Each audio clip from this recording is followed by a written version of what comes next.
Amahoro y'Imana abane namwe mwebwe mwese nshuti mukurikirana kino kiganiro ubushobozi bw'ijambo canke se power of the world n'ubuntu bw'Imana yakugiriye kuba ukiri kurahema impwemu y'abazima ushima Imana kubwo ingabire y'ubuzima. Rero tudatevye ndanezerewe cane gose gusubira kugaruka kubasangiza message nk'iyi message y'ijambo ubutumwa bwiza njambo Imana yashize ku mutima wanje nifuza yuko turisangiraho tukariganiraho akanya gato.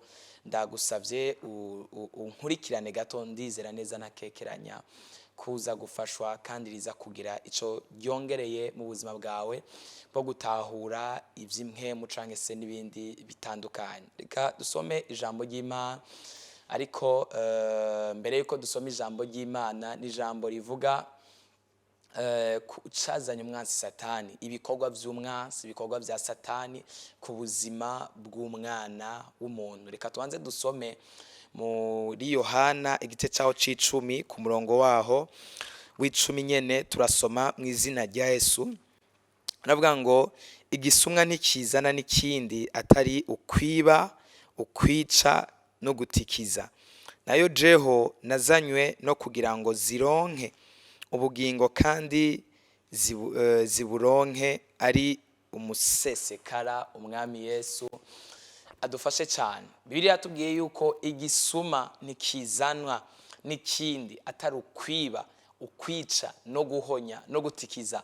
Mu yandi majambo nta kindi kintu cazanye Satani hano kwisi atari ukwiba, ukwica no guhonya no gutikiza. Ati rero Satani yiba iki? Yiba gute? Imana idufashe cyane kandi Imana idutabara.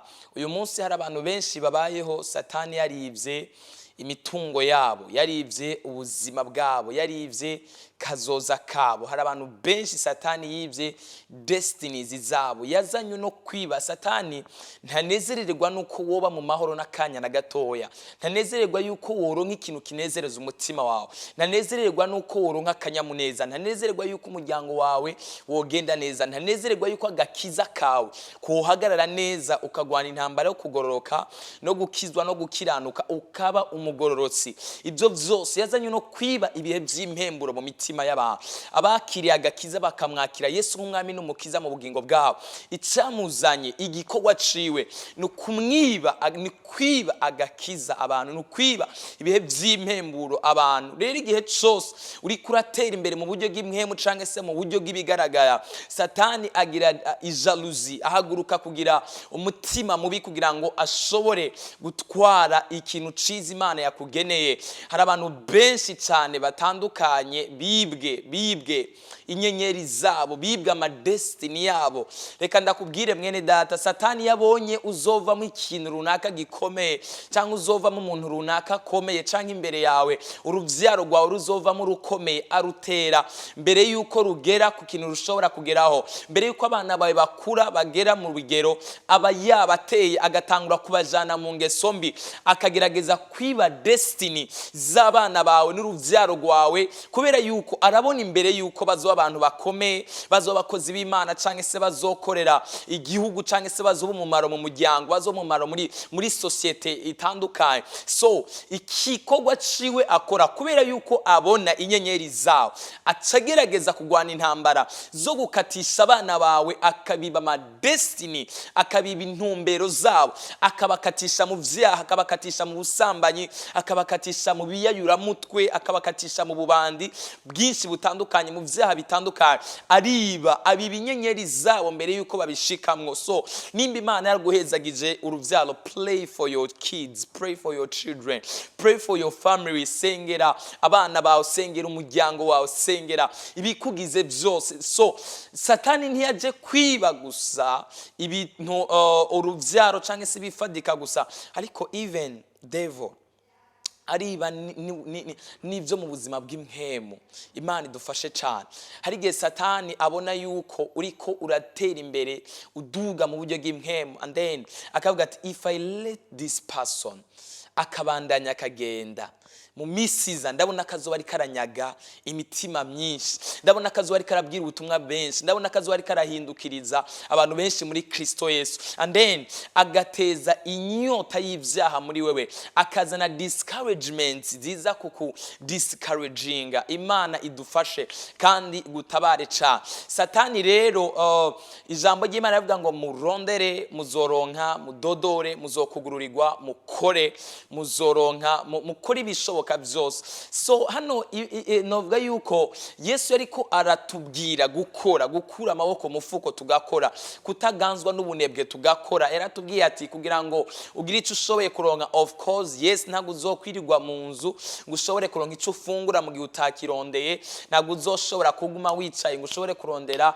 ibizokubeshaho cyangwa ibizokubeshaho muri kazoza kawe mu gihe utabirondeye. So utegerezwa kurondera kugira ngo ushobore kuronka, ariko hari igihe Satani yiba ubuzima bw'umuntu, akiba ibyo umuntu ariko ararondera. Umuntu akarondera, you try ukarondera ariko ntushobore kuronka, ukabyuka amajoro ukarara imirango, you spend days and nights. Abandi benshi yarabivye mu buryo bw'isi butandukanye, abo bantu bararondera ariko Satani akabiba mu buryo bwo mu buryo akoresha bw'ubwenge nyene bwiwe, ukarondera wamaze kuronka. Nama numvise benshi ngo ndaronka amafaranga kandi menshi ngo mugabo mboni yanyikiye, ngo ndayaronka mugabo nkacanja mu kaboregwe, nkacamboregwa yose nkayamara, ndayaronka mugabo nkayakoresha ibintu bidafise umumaro, ndayaronka mugabo uko nayaronse niko agenda atakintu kizima ashoboye kuboneka. Hari n'abandi benshi bakora bakaronka, ariko bamaze kuronka ico gihe ingwara zikaca zinjira mu buzima bwabo, zikaca zinjira mu miryango yabo,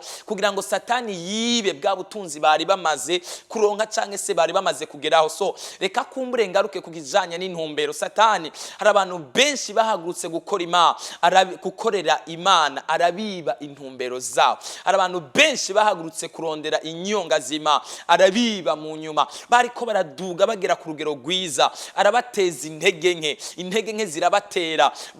Baheruka kakariro bari bafise bagitangura umuhamagaro, bari bafise bacitaba umuhamagaro wa mpwemu yera, baribagira gusubira kugenda mu nyonga z'Imana ngo bisharije gusubira kugendera imigenderanire n'Imana. Aho kwita ku migenderanire yabo n'Imana cyane, barita ahubwo mu byo bakuye masengesho. Yes, nimba Imana yaguhaye ibisubize bive mu masengesho cyangwa se mu bundi buryo Imana yuguruye, nuvyitwararika, ariko ntiwibagire aho byavuye. Ubundi yaravuze ngo inkoni ya Mose yatumye ujabuka ikiyaga gitukura, niwamara kukirengana ntuzoyite, kubera yuko niwagera mu bugaragwa mu butayu uzokenera yuko ushobora kunywa amazi, and then mpwemu yera avuge kuyikubita ku gitare ushobore kuronka amazi yo kunywa. So nimba cyavuye masengesho Imana kiguhaye, protected with prayers, kirindu kizigame n'amasengesho. Niwemere yuko Satani agutwara icyo Imana yaguhaye, niwemere yuko Satani akunyaga agakiza kawe, niwemere yuko Satani akunyaga intumbero yawe, niwemere yuko Satani akunyaga vision yawe, niwemere yuko Satani agutwara icyo Imana yagutegekanyirije. Niwemere fight for the goodness of God to come in your life. Gwanira ubuntu bw'Imana kuza mu buzima bwawe. Ubuntu bw'Imana, ubwami bw'Imana buratwaranirwa, burahiganirwa, buragwanirwa. Kujya ushobora gustrugglinga wiruka ugwana n'intambara nyinshi zitandukanye, ugwana ibishoboka byose kugira ngo ushobore kugera ku buzima, mu buzima busanzwe, niko no mu buzima bw'imwemu utegereza ugwanira ibyawe. Ndabona Daniyeli yarasenze, arasenga cyane, Imana iramuha ibisubizo biraza, ariko inyishu ziwe zirugaranirwa ahantu mu kirere. Abami abamedi n'abaperesi barugarana ubutunzi bwiwe, barugarana inyishu. Mu yandi majambo, Imana yari mumanuriye, yari yamusubije, and then imaze kugaranwa, Daniyeli aramenya ibanga yuko ivyanje vyugaye kugira ngo bishobore kugurugwa nta kindi. Ndakwibutse yuko the only thing you can send to your future, the only thing you can send to invisible earth ni isengesho gusa, is only your prayer. Ikintu ushobora kurungika mu isi itagaragara, ikintu ushobora kurungika muri kazoza kawe utarahagera ni isengesho, kuko isengesho rirashobora kuguprotokora rikagerayo. Nibyo abantu baraziganya bagakora amakonte bloke n'ibindi byose kugira ngo bizobafashe muri kazoza, nabyo ni byiza, sinanse ko atari byiza, ni byiza kandi biradufasha, bikadufasha mu buryo butandukanye. Ariko amasengesho arashobora kuguprotokora, akakuzigama, akakurindira agakiza, akakurindira ubugingo, kuko Bibiliya iravuga ngo umuntu wese adasenga yamana ivyaha vyiwe. So prayers can be with you, can protect you, can walk with you, can go with you. Isengesho, amasengesho arashobora kukuzigama, akagukorera ibintu ikindi kintu cyose kitari kugukorera. Imana, amasengesho y'umutima wejeje kandi utungana, Imana igufashe cyane kandi gushoboze. Daniyeli rero arasenga, arongera arasenga, bivuga ngo arambara amagunira yisiga iminyota, arasenga kugira ngo Imana ishobore kumva. Gushika amasengesho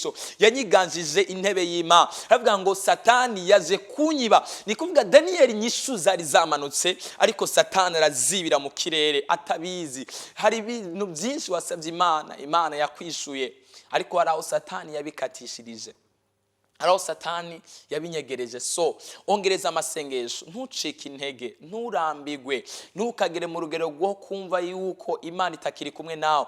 God is with you, still is you. Imana iri kumwe nawe, upfa kuba gusa ufise umutima wejejwe, utagirizwa icaha mu mutima wawe, warihanye ukatura, ukaba uri kumwe n'Imana, ukumva n'Imana iri kumwe nawe. Bandanya gusenga mwene data, ntucike intege, uko biri kose Imana izokugirira neza. Okay, let me pray for you. Imana gushoboze kandi gutabara, ariko ntiwemere. Kanura, urabe mu buzima bwawe nta bintu Satani yakunyaze kandi ukaba utabizi ko yabinyaze. Nta magara meza Satani yagutwaye, nta buzima bwawe Satani yanyaze mu buryo nawe utazi yuko yanyaze.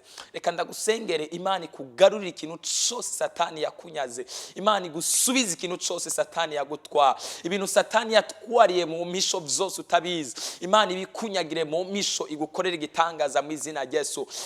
Satani yaguteje inyatsi, urarondera, urakora, ntushobora kuronka. Imana yugurura inzira z'imigisha ushobore kugira nawe icugezeho, ukore, uroranigwe, urondere, uronke, ibyawe bitera imbere mu izina rya Yesu Kristo. All right, let me pray for you. Imana ikugenderere kandi gukoreho. Heavenly Father, ndasengeye umuntu yari karankurikirana, ndasabye ubwiza bwawe, ubushobozi bwawe, inkomezi zawe zimugenderere, ubushobozi bw'isumba byose bumukoreho, imbaraga z'isumba byose zimugenderere, igitangaza cyawe kimuhindurira amateka, ineza yawe nyagora ku ngoma imugenderere mu izina rya Yesu Kristo.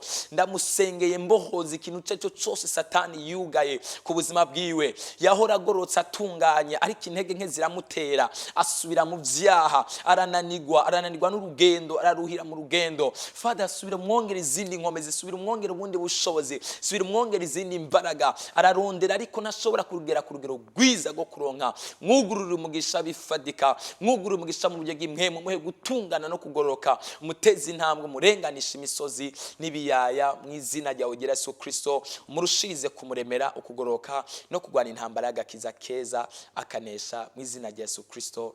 Amen. Nitezuwera Justin niwe mwari muri kumwe muri kino kiganiro nk'uko bisanzwe. Yesu Kristo abahezagire cyane.